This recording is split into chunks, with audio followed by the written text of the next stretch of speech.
Bon, est-ce que les amis de survie, sont là? J'ai pris de parole. Les amis de survie. Les amis de survie. Bon. Alors le maréchal Rambo, c'est un poumon qui a suivi en Algérie, qui a tué beaucoup de gens. Donc on en a un peu marre que le nom des rues de notre ville pense au nom de salopard pour œuvrer en Afrique, qui vient œuvrer avec les guillemets. Donc ça nous fatigue un peu. Et c'était aussi en résonance par rapport au sommet Afrique-France de Bamako, enfin sommet Afrique-France, sommet France-Afrique, ça dépend un peu comment on voit les choses. Et notamment aussi avec les sociétés civiles africaines qui avaient fait un contre-sommet Afrique-France, parce que les Africains aussi en ont marre de la France un peu paternaliste qui vient donner des leçons, alors qu'ils viennent surtout sur le territoire. Donc ça nous fatigue et on en a marre du maréchal Randon, et on l'a débaptisé par... Eh bien, on a proposé le nom de Jamila Boutassa. Jamila Boutassa, qui est une résistante anticolonialiste algérienne, qui a été arrêtée à Alger en 1960 pour avoir sans participé à une tentative d'attentat. Et elle a été torturée par les Français pendant plus d'un mois, et elle a été célèbre en France comme symbole un peu de la cruauté de l'armée française en Algérie.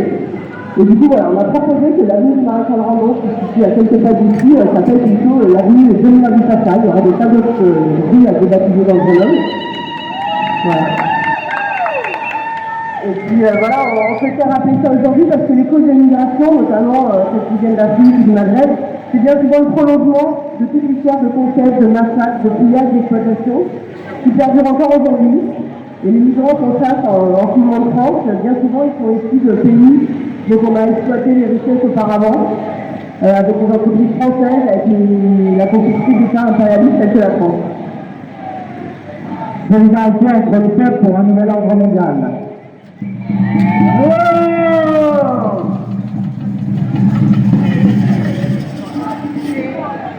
Bon. On va maintenant après continuer à la législation en face de Verdun. Là, on s'arrêtera devant le tribunal.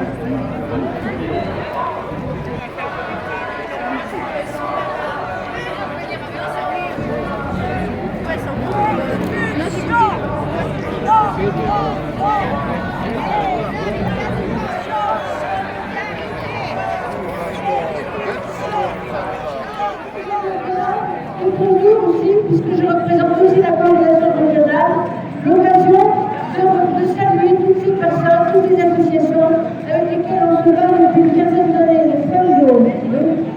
Voilà. Et nous, c'est de pouvoir dire, rappeler ce droit fondamental, parce qu'on a oublié, c'est le droit de quitter son pays, le droit d'aller dans le pays de son choix, garanti dans son article 13 par la Déclaration universelle des droits de l'homme. Et c'est un droit qui de plus en plus va jouer. Donc ce droit, nous avons essayé d'aller le porter depuis 15 ans partout dans la région, à Chambéry, à Annecy, à Verdun, Grenoble, Lyon, Nîmes, Valence, et aussi nous avons centre de rétention de Lyon et de Nîmes. Avancer, recul, quand on regarde un peu le bilan de 15 années de lutte, on peut se poser des tas de questions. Il semble aujourd'hui que nous soyons un petit peu dans un tournant, avec des changements, un tournant difficile, marqué par des reculs historiques. On ne va pas développer ça aujourd'hui, évidemment, mais vous le savez tous. Ce rassemblement de plusieurs dizaines d'organisations, de centaines de manifestants, et en tout cas le signe positif de la volonté commune de sortir de la tourmente. L'escalade morbide du nombre de victimes, hommes, femmes, enfants, de cette quête vitale de la liberté ne peut être pour nous qu'un terrible constat. 4000 morts en mer comptabilisés en 2004. Méditerranée, le plus grand cimetière marin. 5079 en 2016. Et ce chiffre ne prend pas en compte les personnes disparues ou non identifiées. Ce constat est-il en face comme dans d'autres régressions d'être banalisées dans les images qui nous parviennent, mais les plus terribles sont ravalées au rang de simples produits de consommation, comme le reste.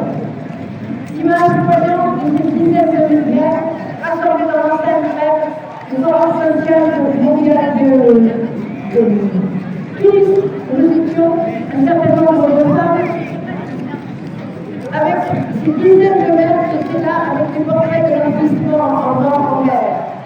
Et terrible, une image terrible que nous avons repris avec les femmes en lutte en faisant une interprétation théâtralisée qui se termine par une dizaine d'interventions, d'appels, un cri appel en 15 langues à ouvrir les frontières, puisque c'est quand même la trame aujourd'hui de nos interventions.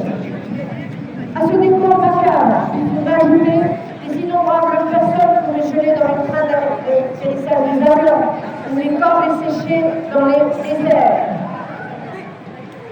Et évidemment, je vais aller un peu vite, toute l'arsenal répressif de lois, de textes, fichage, informatique, etc.